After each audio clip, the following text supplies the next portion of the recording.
गाजियाबाद प्रशासन के आदेशों के बाद दासना क्षेत्र में रह रहे सद्भावना एन्क्लेव के लोगों की नींद उड़ गई है। जी हां, हम बात बता दें आखिर पूरा मामला क्या है, ये भी हम जानकारी देंगे। आखिर सवाल यहां पर यह खड़ा हो जाता है कि आशियाना बनाने के बाद आखिर घरों में रह रहे लोग इस आदेश को क्यों भुगतें, ये भी एक बड़ा सवाल है। लेकिन पूरी जानकारी मैं आपको बता देना चाहता हूं कि इस वक्त सद्भावना एन्क्लेव में रह रहे लोगों ने मुख्यमंत्री से गुहार लगाई है कि हमारा कसूर क्या है। क्या पूरा मामला है, ये भी हम जानकारी आपको दे देते हैं। मामला इस तरह से है कि गाजियाबाद प्रशासन ने उन भूमाफियाओं पर नोटिस भेज दिया है जिन्होंने ज़मीन को पहले खसरा नंबर चेंज करा करके बेच डाला, लेकिन अब इसमें 127 लोग भी शामिल है। लेकिन इन 127 लोगों में से कुछ लोगों का आखिर कसूर क्या है, ये भी एक बड़ा सवाल है। जिन लोगों ने बड़ी मेहनत और मशक्कत के साथ चंद पैसे इकट्ठा करने के बाद अपना आशियाना तैयार किया, लेकिन उन पर नोटिस पहुंचा कि ये मकान जो है अवैध हैं, ये जगह जो है ये ऊसर दर्ज कर दी गई है। लेकिन यहाँ पर इन लोगों का आखिर कसूर क्या है। जब लोगों से बात हुई तो उन लोगों ने कहा कि इन मकानों की इन जगहों की जो रजिस्ट्री है 4 बार हो चुकी है और हमें कुछ मालूम नहीं है। अगर पकड़ना है तो उन भूमाफियाओं को पकड़ो जिन्होंने इस ज़मीन पर जो है गलत कृत्य किया है और इस ज़मीन को जो है साठ गांठ करके इस ज़मीन का खसरा नंबर चेंज कराया है। हमें क्यों भुगतना पड़ेगा, ये एक बड़ा सवाल है। लेकिन आज सद्भावना में रह रहे लोगों ने मुख्यमंत्री से गुहार लगाई है कि हमें इंसाफ मिलना चाहिए।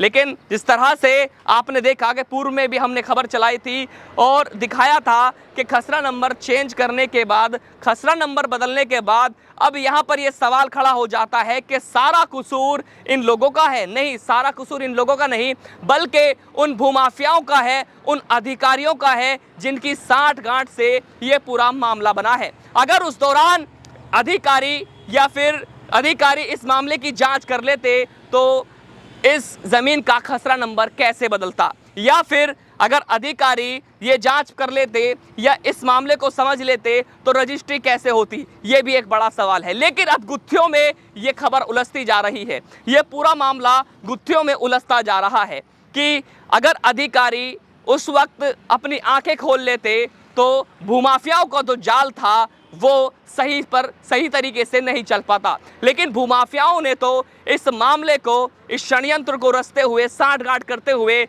ज़मीन को करोड़ों के दाम में बेच लिया और पैसा वसूल कर लिया। क्या नाम है आपका, क्या पूरा मामला है? मेरा नाम सौरभ शर्मा है और मेरा मकान यहीं, मेरा भी 70 गज में मकान है। हम सब लोग यहाँ मजदूर हैं और सब मेहनत करके कमाते हैं। सब ने जैसे तैसे करके अपना थोड़ा थोड़ा पैसा जोड़ के मकान बनाए हैं, ज़मीन ली है। अभी 5 तारीख को एक आदेश जारी हुआ है कि सारी ज़मीन LMC है। क्या ये LMC आज 5 तारीख को ही दिखाई दी? 32 साल से हमारा मकान है। 32 साल पहले जब रजिस्ट्री हुई थी तब LMC नहीं थी, जब दाखिल खारिज करे थे तब LMC नहीं थी, उससे पहले जिसके नाम थी तब LMC नहीं थी। क्या ये आज ही LMC हुई है? मुझे जवाब दे सकता है कोई इस चीज़ का, या हम सब लोग जाएं कहाँ, कोई ये बताएगा? ये तो उन लोगों से पूछो जिन्होंने साठ गांठ करके, सरकार के लोगों ने या प्रशासन के लोगों ने ये करा है। उन लोगों से पूछो कि LMC ज़मीन पर आपने रजिस्ट्री कैसे कराई। अगर LMC है तो फिर दिखाएं उसे। हम सभी लोग यहाँ इकट्ठा हुए हैं। कल हम सब लोग जिला प्रशासन DM कार्यालय जाएंगे, अपना ज्ञापन देंगे। यदि हमारी सुनवाई यहाँ जिला स्तर पर नहीं होती है तो फिर हम माननीय मुख्यमंत्री योगी आदित्यनाथ जी के पास तक भी जाएंगे, उनसे गुहार लगाएंगे हमसे हमारे आशियाने नहीं छीने जाएं, हमें यहाँ रहने दिया जाए। और यदि बुलडोज़र चले तो पहले हमारे ऊपर चले, सबके ऊपर, फिर मकानों पर चले। धन्यवाद जी। क्या नाम है आपका? मेरा नाम शिव कुमार शर्मा है। अच्छा, किस तरह के लोग यहाँ आज भी यहाँ पर लोग इकट्ठा हुए हैं, क्या पूरा मामला? सभी यहाँ पर जो लोग हैं यहाँ पर वेतनभोगी हैं और रिटायर्ड लोग हैं अधिकतर, और मेहनत मजदूर लोग हैं जिन्होंने अपनी मेहनत का कमाई से यहाँ पर प्लॉट खरीदे थे और अपने जो आशियाने बनाए हैं। और आज कुछ लोग जो है स्थानीय प्रशासन और भूमाफिया मिलकर इस ज़मीन से हम जो लोग हैं यहाँ ज़रूरतमंद और मेहनत करते हैं उनको बेदखल करना चाहते हैं। ये दो भूमाफियाओं की आपस की लड़ाई है जिसमें प्रशासन मिला हुआ है। मेरे शासन के उच्च अधिकारियों से निवेदन है कि इस पर निष्पक्ष जांच करा के 2302 खसरा का जो अखबारों में और आ रहा है, आज जो हम लोगों के यहाँ चूल्हे भी नहीं जल रहे हैं 3, 4, 5 तारीख से, जब से आदेश आए सब लोग परेशान हैं और ऐसे हैं कि सच जीवन और मृत्यु के बीच लटके हुए हैं हम लोग, क्योंकि हमने आशियाने अपनी मेहनत और रिटायरमेंट के पैसे से बनाए हुए हैं। मेरा शासन और प्रशासन से सब ये निवेदन है कि भू माफियाओं से जो साठगांठ है लोकल प्रशासन की, उससे ऊपर उठकर इसकी जांच कराई जाए और जांच से जो निष्पक्ष है और जो ये लोग जिन्होंने अपनी खून पसीने कमाई हैं, इनके आशियाने बचाए जाएं और इनको राहत दी जाए। सभी लोग, मेरे आदरणीय मुख्यमंत्री श्री योगीनाथ जी से भी यही निवेदन है कि इस मामले को जो है उच्च स्तर पर देखें और यहाँ के जो लोग हैं उनकी मदद करें। जी, क्या नाम है मेरा आपका? नाम नईम अख्तर है जी मैं रिटायर्ड हूँ जी। सेंट्रल गवर्नमेंट से। जी मेरा सिर्फ एक इस मामले जो आज लोग यहाँ खड़े हैं, इनके 50 गज 60 गज के मकान हैं, कोई 200-1000 गज के मकान नहीं है, वेतन भोगी थे, सब गरीब आदमी हैं। मेरे सिर्फ 2 चीज़ पर बिंदु करता हूँ मैं। नंबर 1, कहते हैं 70 साल के पहले खारिज थी ये, 70 साल के बाद ये चकबंदी जब हुई, चकबंदी तहसीलदार कराते हैं, पटवारी कराते हैं, सरकार का आदमी होता है। उसके बाद कहते हैं भूमि आफा के चक्कर में आकर के ये बसावत में ले ली।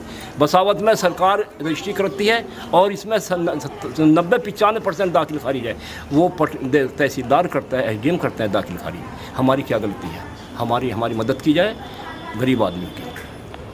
क्या नाम है आपका? मिथिलेश मिश्रा। आप यहीं के रहने वाले हैं सद्भावना के? यहीं अच्छा, के। क्या है जिस तरीके से अभी एक ऑर्डर पास हुआ है कि आपकी जो ज़मीनें हैं, आपका जो घर हैं, जो घर की ज़मीनें हैं, उनको एलएमसी घोषित कर दिया गया है, सरकारी संपत्ति घोषित कर दिया गया, क्या कहना चाहेंगे इस मामले को लेकर? मैं तो ये कहना चाहेंगे कि 5 तारीख जब से नोटिस निकला है तब से हम लोगों को बहुत परेशानी है।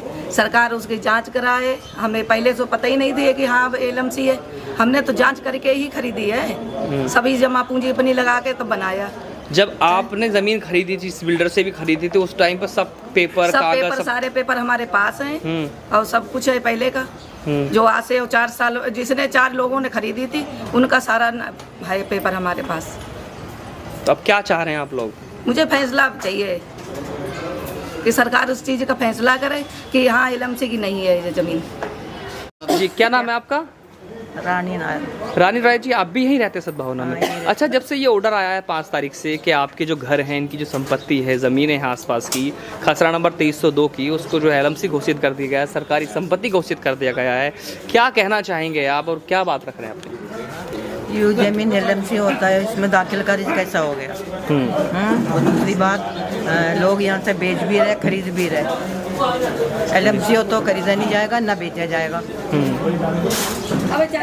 लेकिन आखिर मरना तो इन लोगों का हो गया है, तो अब लोगों ने गुहार लगानी शुरू की है। मुख्यमंत्री से भी गुहार लगाई है, प्रधानमंत्री से भी गुहार लगाई है कि हमें इंसाफ मिलना चाहिए। अगर हमारी ज़मीन ये साठगांठ करने के बाद, साठगांठ करने के बाद, खसरा नंबर चेंज करने के बाद बेची गई है, तो कार्रवाई हम पर नहीं बल्कि भूमाफियाओं पर होनी चाहिए, पूर्व में रह रहे उन अधिकारियों पर होनी चाहिए जिन लोगों की साठगांठ से ये पूरा मामला बना है। तो बने रहिए मेरे साथ, ऐसी खबरें आपको दिखाते रहेंगे। मैं चौधरी अफसर, एशियन न्यूज़, गाजियाबाद।